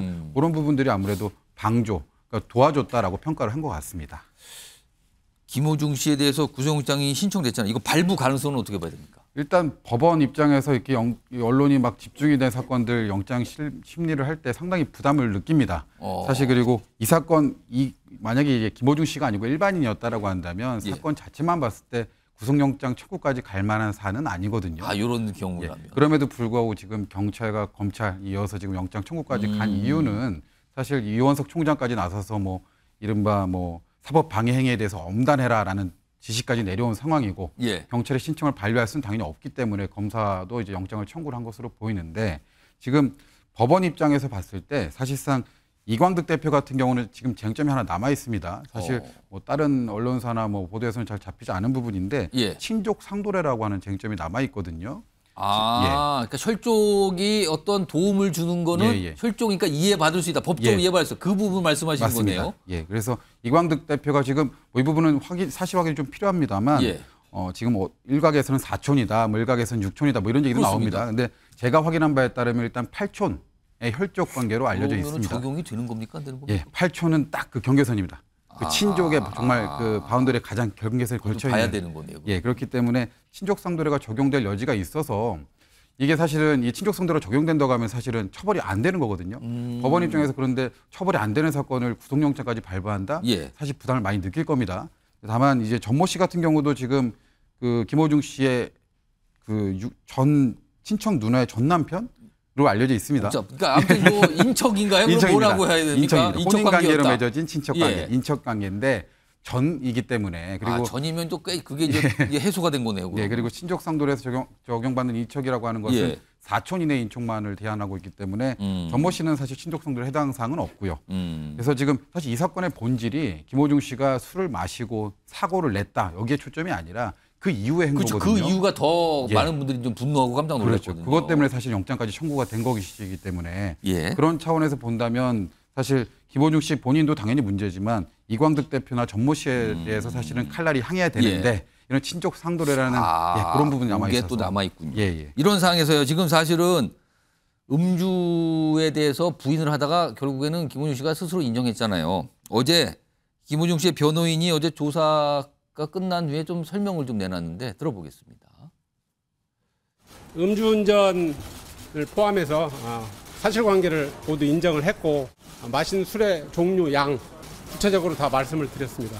오늘은 음주운전 부분만 조사를 했습니다. 아마 추후 조사가 이루어질 거로 생각하고 있습니다. 자, 이런 상황에서요. 지금 김호중 씨가 어제 경찰 조사에서 좀 밝혔다는 내용이 조금씩 흘러나오고 있는데 이겁니다. 지금 화면에 자막으로 나가 있는데 경찰 지주에서 식당 등에서 소주 10잔 이내 마셨다. 10잔 이내 마셨다라고 얘기를 했어요. 그리고요. 이거에 대해서 또 반응이 있어요. 소속사 쪽에서 반응이. 소주 한 잔 진술이 하루도 안 돼 유출된 것도 유감이다. 이로 얘기했는데 요거 일단 이게 따져봐야 돼. 이게 음주 여부에 대해서 지금 사실 이 숫자 측정이 된 건 아니잖아요. 예, 여러 추정을 하는 건데 소주 10잔이라고 딱 얘기를 했다. 이 부분은 어떤 의도가 좀 있어 보입니까? 일단은 위험운전 치상이라고 하는 혐의를 벗어나기 위한 어떻게 보면 전략으로 보이고요. 10잔 정도면 벗어날 수가 있는 거예요? 일단 실무적으로 우리가 음주운전 상태에서 사고를 냈을 때 위험운전 치상 혐의를 바로 적용하지는 않습니다. 실무적으로는 일단은 면허 취소 상태 0.08 이상이 됐을 때 이거는 정상적인 운전이 곤란한 상태였다라고 보고 위험운전 치상 혐의를 적용하거든요. 근데 지금 사실 수사기관 입장에서는 말씀하신 대로 김호중 씨가 지금 17시간이나 지나서 나타났기 때문에 역산할 수 있는 혈중 알코올 농도라는 것 자체가 검출이 안 됐을 가능성도 있습니다. 물론 국과수에서 뭐 대사체라든가 감정이 되었지만 그것만으로는 사실은 이 사고 직전에 사고 당시에 음주 상태였다라는 것까지 입증할 수는 없거든요. 그러니까 그런 부분에 있어서 수사기관은 지금 그 음주운전이 아니라 위험운전 치상으로 사실 우회해서 돌아가려고 하는 거예요.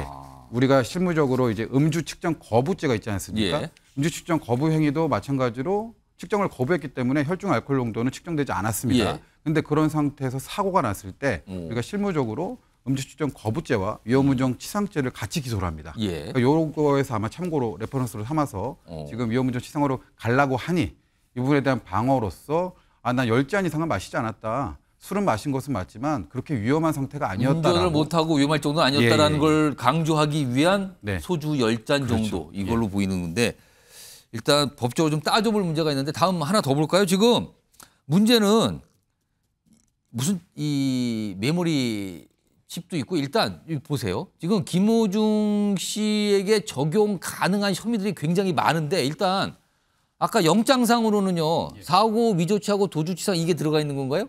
사고 미조치, 도주치상, 위험운전 치상, 그다음에 증거인멸, 범인 도피 방조까지는 들어가 있는 것으로 확인됐습니다. 근데 지금 공무집행 방해도 있고요, 뭐 증거인멸 교사도 있고 이런 게 남아 있는데 지금 이게 워낙 그 이후에 많으니 나오니까 이렇게 지금 대략 따도 한 7개 정도가 나와요. 이게 일부는 지금 적용이 됐고 이것까지 적용이 가능한 거 아니냐는 얘기가 나오는데 이 정도로 지금 숫자가 많습니다. 이런 가운데요. 다음 좀 보겠습니다. 어제 사항을 좀 정리해 보죠. 일단 보시면요. 어제 김호중 씨가 경찰에 출석할 때 많은 기자들이 기다렸어요. 뭔가 얘기를 할 줄 알고. 근데 지하로 갔죠. 차량을 탄 채. 그리고 조사는요. 어제 오후 5시가 안 돼서 끝났어요. 근데 바로 안 나옵니다. 6시간 정도를 그 안에서 그냥 있었다 그래요. 이유는 취재진들이 앞에서 기다리고 있는데 그 모습 드러내기가 어렵다. 취재진이 철수할 때까지 안 나간다 그랬대요. 근데 결국은 취재진이 철수를 합니까? 밤을 새죠, 거기서. 그래서 밤 10시 40분에 나왔습니다. 현관으로, 경찰서 현관으로. 그래서 얘기를 하죠. 죄인이 무슨 말이 필요합니까? 성실히 받겠습니다, 조사. 죄송하다. 이런 표현을 했는데. 그런데요. 어제 그 전에 다른 게 있었습니다. 화면 좀 보겠습니다. 변호를 통해서 김호중 씨가 입장을 밝혔는데 팬들과 국민 앞에 사과하고 싶다 그랬어요. 근데 어제는요. 아무리 봐도 조사 받으러 갈 때 통상 사과하잖아요. 성실히 받겠습니다. 죄송합니다.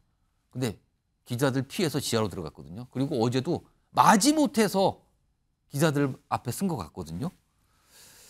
박효민 대중문화평론가 나와 계신데요. 아니 국민께 사과한다고 입장을 냈어요. 그 전에. 근데 어제는 지하로 출석하고 조사 끝나고 6시간 동안 안 나오고 버티는 거 이건 무슨 상황인 겁니까? 뭐 전형적으로 언행 불신이라고 보이는데요. 사실 사과하고 싶다고 말을 했는데 판을 깔아준 거잖아요. 말하자면 공식적으로 사과할 수 있는 공간을 다들 많은 연예인들이나 유명인들이 그렇게 사과를 한단 말이에요. 그렇게 거쳐갔던 건데 보기 싫다는 이유만으로 나오지 않는다는 게 이게 상식적으로 납득이 가지 않는 상황이라는 건 모두가 공감하고 있을 거예요. 6시간을 그 안에서 안 나오고 있었다. 보기 싫다는 거죠. 취재를 보기 싫다는 건데 이게 아무래도 이제 변호인의 조언 같은데 제가 볼 때는 아주 잘못된 조언이었던 것 같습니다. 이거 혹시 악수였거든요, 오히려. 차라리 아주 프레임을 깨끗하게 잡고 잘 갖춰진 옷을 입고 앞에서 정식으로 사과를 한다면 이제서야 비로소 어쨌건 준비가 되어 있구나라는 생각을 할 텐데 그 앞에 일련의 과정들이 정상적이지 않았거든요. 계속 피했잖아요. 피하고 공연하고 늦게 입장을 내고 그럼에도 또 이번에도 숨어서 나오려고 했잖아요. 이 과정이 어떤 누구에게도 신뢰감을 주지 않아요. 그러면 이후에 하는 어떤 발언들도 신뢰를 얻지 못할 텐데 왜 그랬나라는 거는 이제 당사자와 그 변호인만 알겠죠. 지금 영상에 잠깐 모습이 비쳤는데 어제 김호중 씨의 차림새를 놓고도 사실 네. 통상적으로 저런 큰 사회적인 무리가 있는 유명인 또는 연예인들이 어떤 검찰 또는 경찰 조사를 할 때는요. 글쎄 그것도 아마 자문을 거칠 수 있어요. 굉장히 깔끔한 복장에 정장 차림이거나 단정한 옷을 입고 가거든요. 그러면서 굉장히 정중하게 고개를 숙이고 사과 입장을 내고 때로는 어떤 준비된 종이를 꺼내서 읽기도 하고 이렇게 들어가는 모습이 많은 모습이었어요. 근데 어제 차림새는 그런 모습은 아니었거든요. 이것도 좀 뒷말이 있던데요. 아주 이례적이었죠. 지금 모자, 야구 모자 같은 걸 쓰고 점퍼 복장이거든요. 네.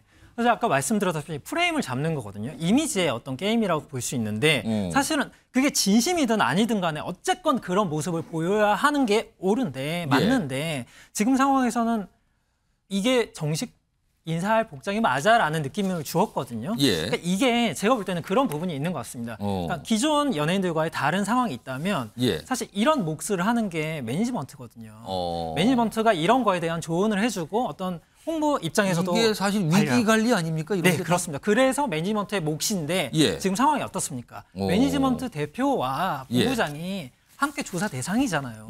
그러니까 지금 그것을 조언하고 누군가의 어떤 정확한 어떤 지시를 내리면 사람이 없다는 거죠. 그리고 이 지시를 이제 변호인 측에 했겠죠. 변호인 측에 그날도 얘기했지만 경찰청 공보 규칙을 말하면서 이렇게 만나지 않아도 된다라는 얘기를 했지만 그거는 어디까지나 규칙일 뿐이고 대중을 상대로 대중을 대상으로 하는 연예인의 입장이다 보니까 좀 다른 부분이 이제까지 있었고 저희가 이제까지 거쳐왔던 통상의 룰이란 게 있잖아요. 그래서 그거에 어긋났다라고 보시면 될 것 같습니다. 안시성 변호사? 6시간 동안에 조사가 끝났는데도 안 나가는 경우가 있습니까, 이렇게? 일단은 제 경험상에는 없고요. 사실은 경찰에서 안 나오면은 제발 나와라. 라고 강제적으로 구인 연장을 발부하거나 이런 거는 있는데 나가라. 네, 나가라라고 하지는 않죠. 사실 이게 뭐 퇴거불응으로 처벌할 수도 없겠지만 사실은 뭐 또 나가라고 강제할 수도 없기 때문에 뭐 그거 가지고 뭐 특혜다 이런 얘기도 좀 있는 것으로 알고 있습니다만. 보통 분들 그러니까 저렇게 유명한 분이 아니란 보통 분들은 상상할 수가 있나요? 조사 받자마자 바로 나가려고 합니다. 경찰서라는 공간이 너무나 무시무시한 공간이기 때문에. 근데 그거보다도 밖에 있는 취재진이 더 그렇죠. 더 거부감이 있으실까요, 그러면? 그러니까 조사에 앞서서 사실은 뭐 조사 기조라든가 이런 것도 정해졌어야 되지만 평론가님께서 말씀하신 것처럼 이런 언론에 대한 대응 방향도 정해놓고 나왔어야 되거든요. 근데 그런 부분에 대해서 정해지지가 않다 보니까 이런 좀 비정상적이고 납득할 수 없는 행동을 보인 것 같습니다. 자, 이런 상황에서요, 지금 어제부터 얘기가 나왔죠. 이 메모리 카드 얘기가 있는데요. 화면 좀 보시죠. 이것도 지금 이거 굉장히 중요해 보이는 상황인데 김호중 씨가 사고 전후에 탑승한 차량이 모두 3대예요. 3대. 근데 메모리 카드가 다 없답니다, 지금. 일단 사고를 낸 이 차량에는 이걸 뭐 빼갔네 어쩌네 그런데 지금 소속사 본부장이 본인이 삼켰다 그래요. 메모리 카드를 삼켰다고요, 지금? 그게 삼켜지는 겁니까? 삼켰다고 합니다. 그리고 사고 후 호텔로 이동할 때는 회사명이 승합차고 있고요. 그리고 앞서서 본인 소유의 검은색 승용차 탔는데 다 칩이 없답니다. 근데 지금 이 소속사 측의 설명은 하나는 삼켰고 사고 난 차량은 삼켰고 나머지 2대는 애초에 메모리 카드가 없다라고 지금 설명을 하고 있어요. 안지성 변호사, 이게 무슨 상황일까요? 아마도 저 매니저의 내가 삼켰다라는 발언은 실제로 삼켜서 저렇게 발언을 하지는 않았을 것으로 보이고요. 다만 이제 경찰이 계속 추궁하지 않았겠습니까? SD 카드 어디 갔냐? 계속 추궁했을 텐데 본인이 뭐 영화에서나 드라마에서나 봤던 증거인멸의 전형적인 행위가 저는 삼키는 것들이다 보니 뭐 궁여지책으로 저런 얘기를 한 것 같습니다. 아니 버렸다거나 아니 잊어버렸다고도 아니고 삼켰다는. 그러니까 그런 부분도 사실은 미리 좀 방어로서 전략을 세우게 되면 저런 진술까지는 나오지 않거든요. 본인이 만약에 정말로 실제로 삼켰다 하더라도 저런 진술까지 함으로 인해서 지금 사실은 경찰이 저 조사 이후에 구속영장을 신청한 거지 않습니까? 저런 진술을 하고 있는데 대놓고 나 뭐 증거인멸 아주 교도로 정말 삼켜서 했습니다. 라고 하고 있는데. 뭐 대놓고 했다는 소리잖아요, 이거는 지금. 거기에 대해서 영장 신청을 검토하지 않을 경찰은 없죠. 지금 그리고 나머지 2 차량에 대해서는 원래 메모리 카드가 없다라고 얘기한 거. 근데 앞서서 지금 김호중 씨나 김호중 씨 쪽에서 나왔던 어떤 모습을 보면 이것도 쉽사리 믿을 수 있는 건가라는 생각은 드네요. 그러니까 이게 지금까지 쭉 일관되게 진술해왔던 것이 아니라 계속해서 거짓으로 포장을 해왔던 거거든요. 근데 지금 뭐 후문에 따르면 연예인들의 개인 차량 같은 경우는 뭐 유출 우려도 있고 또 뭐 기밀이 워낙에 많다, 녹음이 많다 보니까 뭐 블랙박스 SD 카드를 뭐 삽입하지 않는 경우도 있다라고 지금 변소를 하는 것으로 보이는데 예. 사실상 저 진술 자체가 납득이 잘 안 되죠. 신빙하기가 너무 어렵죠. 저걸 메모리 카드를 사실 찾아야 경찰도 뭐 음주 등등등에 대한 입증이 되는 거 아닙니까 지금? 일단은 수사력이라고 하는 것이 어떤 행정력이기 때문에 예. 사실은 좀 포인트를 잡아야 됩니다. 이게 뭐 지금 수사 초기 단계다라고 하면은 메모리 카드의 향방을 찾는 데 사실 집중이 돼야 되겠지만 저 손톱만한 메모리 카드 사실 이제 와서 찾는 것은 거의 불가능에 가깝거든요. 그러다 보니까 경찰 입장에서도 이제 메모리 카드에 이제 중앙점을 줄 것이 아니라 이제 뭐 같이 동석했던 지인들의 뭐 예. 진술이라든가 아니면 CCTV 이런 것들을 찾는 데 좀 수사력을 기울이고 있는 것으로 알고 있습니다. 자, 이런 가운데요. 김호중 씨가 유명 연예인, 가수잖아요. 팬덤이 있습니다. 팬덤과 관련된 얘기 좀 해볼까요? 화면에 있습니다.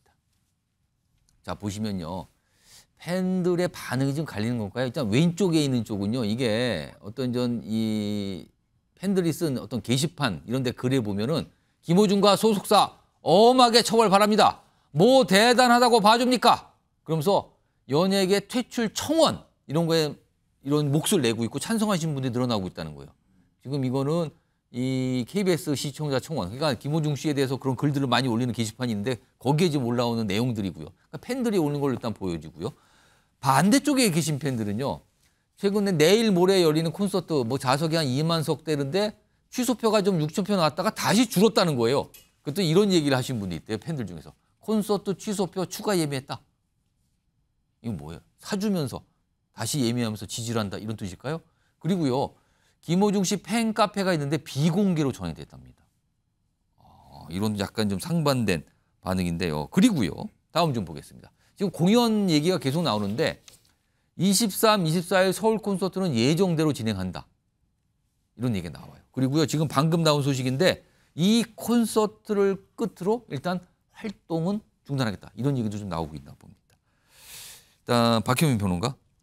팬들의 반응이 좀 갈라져 보이는데 이거 어떻게 봐야 되는 겁니까 지금? 본인의 연예인이 어떤 사고를 쳤을 때 전형적으로 이제 갈라지는 경우인데요. 예. 사실 이제 중요한 건 이건 것 같아요. 그러니까 진짜로 김호중 씨를 위한 게 예. 무엇인가를 생각하면 좀 간단하게 답이 나올 수 있거든요. 그러니까 여론을 척지면서까지 예. 김호중 씨를 감싸는 게 과연 맞는 행위인지 아니면 어떤 다시는 그러지 않도록 죄값을 인정하고 죄값을 받고 다음 후회를 도모한다든지 아니면 그 다음을 다시는 이런 일이 생기지 않도록 예. 따끔하게 어떤 조치가 맺어져야지 과연 이게 되게 간단하거든요. 아이들한테 적용해도 되는데 예. 어떻게 하면은 더 이 사람을 위하는 것일까 라고 생각하면 아마 본인들도 답을 알 거예요. 예. 하지만 뭐 어쨌건 각자의 선택이니까요. 그게 갈리고 있는 상황입니다. 그리고요. 사실은 내일 모레 이틀간 잡힌 콘서트를 진행을 하는 거에 대해서도 그동안 뒷말이 많고 여러 가지 논란 비판이 있었는데 이걸 끝으로 활동 중단하겠다. 근데 확실히 여론을 의식한 거겠죠? 아니 그런데 이것도 전형적인 말장난인 게 이걸 끝으로 활동 중단이라니요. 이제까지 전형적으로 예. 음주운전을 벌어진 사건이 일어나면 자숙을 하면서 바로 통상적으로 곧바로 활동을 중단했죠. 그런데 활동을 중단하지만 죄인이지만 여기까지는 하겠다잖아요. 이거 굉장히 말장난이죠. 그리고 그거에 대해서 어떤 금전적인 게 아니다. 난 노게런티로 출연하고 어떤 상황적인 그러니까 취소 뭐 수수료를 다 부담하겠다 뭐 이렇게 밝히고 있는데 근데 어떤 결국에는 일련의 상황들을 보면은 예. 금전적인 문제가 결부될 수밖에 없어요. 누군가가 피해를 입는다는 거를 대변하는 거잖아요. 그리고 해외에서 들어오는 것들에 대한 얘기를 하지만 그 두 가지 건 또 다 명확하게 설명이 가능한 게 정말로 자신이 잘못해서 이 피해가 일어났다고 생각하면 계약서에 적히지 않은 위약금이더라도 그 피해에 대해서 보상을 하면 됩니다. 금전적인 보상을 하면 돼요. 그리고 그 해외에서 들어온다는 얘기를 했는데 저는 이게 오히려 어쩌면 국제망신이 될 수 있다고요. 어떤 상황, 이런 범죄를 저질렀음에도 불구하고 공연장에 나선다? 이것 역시 해외에서 봤을 때 어떤 굉장히 국제망신이 될 수도 있는 상황이거든요. 사실 한국의 연예인들을 해외에서 높게 바라보는 것 중에 하나가 어떤 윤리적인 올고짐이었거든요. 근데 이거를 전형적으로 위반하는 거고 김호중은 특혜고 김호중은 다르다라는 게 돼버리면 저는 오히려 이게 이제까지 K 콘텐츠 K 연예인의 위상, K 스타의 위상이 흔들릴 수 있는 상황이 아닌가라고도 생각을 해봅니다. 일단 뭐 팬들의 반응도 갈리고 있고 또 뭐 취소표까지 사주면서 약간 뭔가 두둔 지지 이렇게 하는 모습도 나타난 것 같아요. 이런 상황에서요. 지금 명확한 혐의들이 있고 조금 추정되는 혐의도 있는데 그중에 명확한 혐의가 지금 운전자 바꿔치기 분명히 발생했거든요. 그런데요. 화면 좀 보겠습니다.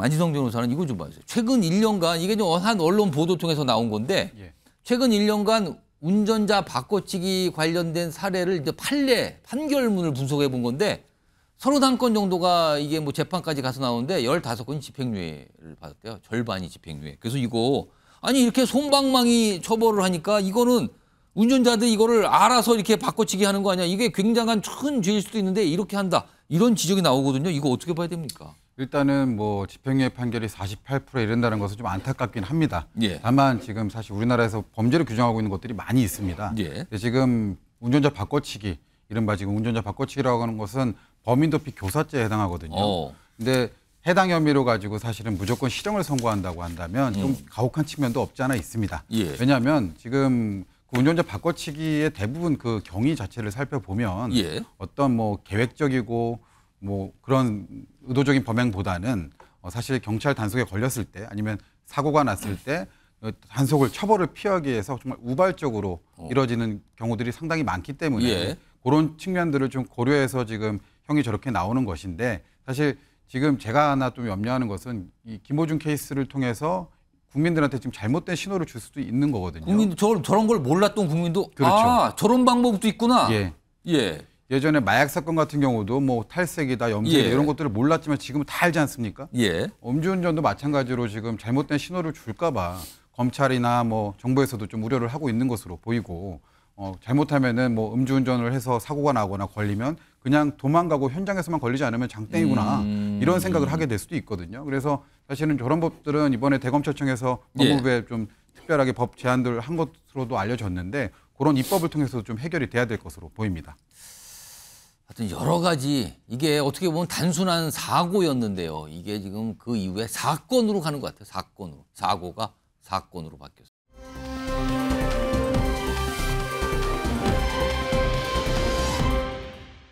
이분도 굉장히 유명하신 분이죠. 반려견 훈련사 그리고 별명이 개통령입니다.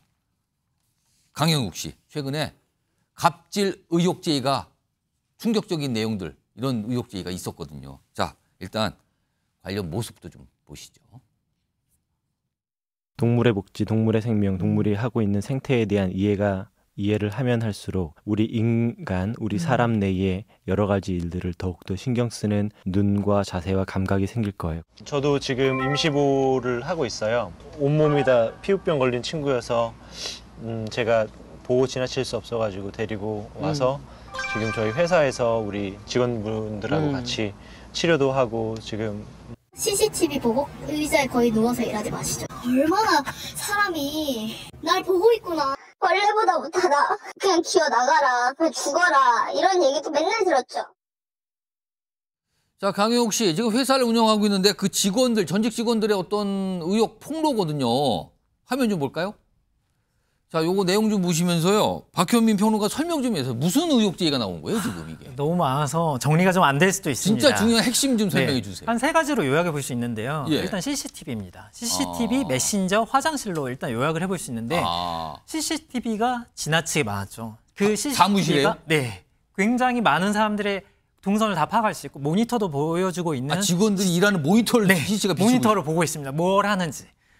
그리고 정말 모든 게 있고 이건 주장일 뿐입니다만 어쨌건 일단 의혹 제기예요. 옷을 갈아입는 어떤 작은 사무실에도 CCTV가 있었다. 옷을 갈아입는 곳에? 네. 그래서 그걸 모르고 옷을 갈아입어 탈을 했던 직원도 있었다라는 주장을 했었고요. 그리고 또 뭐가 있습니까? 이 CCTV를 건너가면 메신저가 있습니다. 어떤 메신저 사항을 이미 다 파악하고 있었다. 그러니까 말하자면 사찰을 한 건데요. 그러니까 개인적인 메신저는 말 그대로 정말 개인적인 대화들이 오가는 거고 어떤 범죄 혐의를 가졌을 때 경찰에서 이제 그거를 압수수색해야 볼 수 있는 정도의 수준이 거잖아요. 근데 그거를 모두가 지켜보고 있었다. 그리고 세 번째가 이건 정말 인격적인 뭡니까, 건데요. 이건? 화장실 문제. 화장실이 있었는데 그게 자주 고장이 나다 보니까 차로 10분 거리에 있는 그런 카페 화장실을 이용하겠는데 다 같이 오후 3시 정도에 이동하게. 단체로요? 네. 인간에게 어떤 배변 훈련을 시킨 거죠. 강아지입니까 지금? 그러니까 이거 역시도 이제 주장이지만 사실 이거에 대해서 이제 주장들이 너무 많이 나오고 있고 하다 보니까 이게 정말로 가능한 얘기인가라는 게 있고 이 세 가지 외에도 뭐 배변 봉투에 스팸을 담아서 추석 선물로 줬다든지 뭐 모욕적인 처사를 했다든지 아니면 뭐 어쨌건 그 고객들 있잖아요. 고객들에게도 비하 발언을 했다든지 예. 뭐 그런 것들이 비일비재합니다. 지금 화면에 어떤 직원이 퇴직하는데 퇴직금으로 9,670원이요? 9천만 원이 아니고요. 9천 원 정도고요. 그리고 뭐 폭언, 벌레보다 못하다. 그리고요. 이게 지금 요 맨 밑에 보면 견주가 입금이 늦으면 개밥 주지 말라고 했다. 뭐 이런 논란까지. 뭐 그러니까 고객을 향한 어떤 내용도 있거든요. 그 내용 좀 볼까요?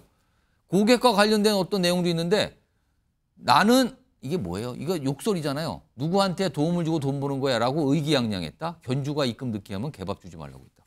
안지성 변호사. 이거 다 법적으로 문제되는 거 아닙니까 지금 이거?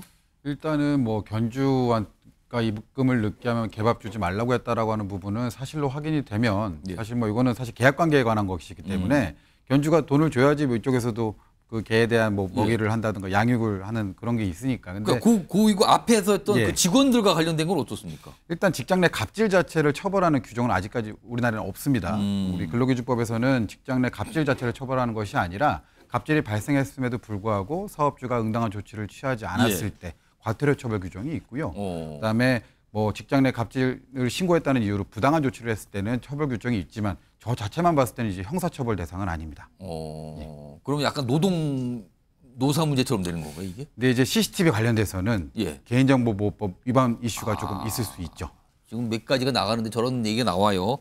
이게 논란이 굉장히 커졌거든요. 그래서요. 화면 보겠습니다. 활동이 많잖아요, 지금 강영욱 씨가.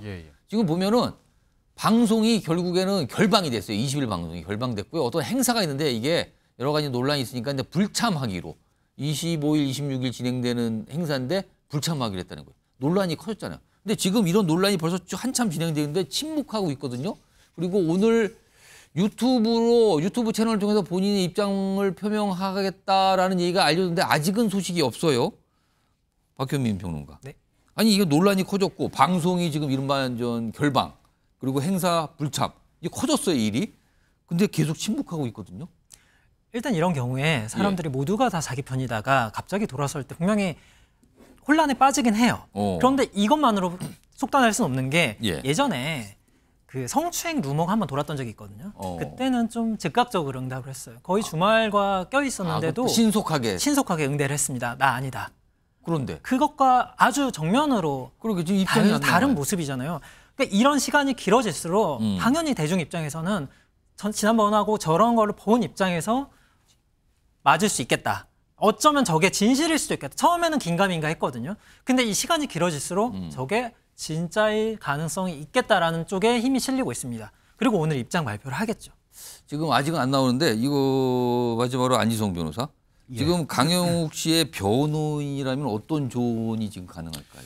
일단 지금 제일 큰 문제는 확인되지 않은 사실들이 사실은 논란이 또 다른 논란을 재생산하고 있는 어떤 전직 직원들이라고 밝히신 분들 어떤 주장처럼 의혹 제기죠. 의혹 제기예요 지금요. 근데 그런 부분들이 사실 반대되는 입장에서 사실 확인이 이루어지지 않다 보니까 계속해서 의혹이 재생산되는 것이기 때문에 하루빨리 변호인을 선임을 해서 입장을 정리를 하고 지금 문제되는 이슈 중에 맞는 것은 맞다, 아닌 것은 아니다 정리를 해줘야지 일단은 이 이슈가 조금 줄어들 것 같고요. 일단은 지금 또 문제되는 사안 중에 형사법적으로 바로 저촉되는 것은 없지만 분명히 또 개인정보보호법이라든가 법적으로 처벌받을 수 있는 이슈들이 있습니다.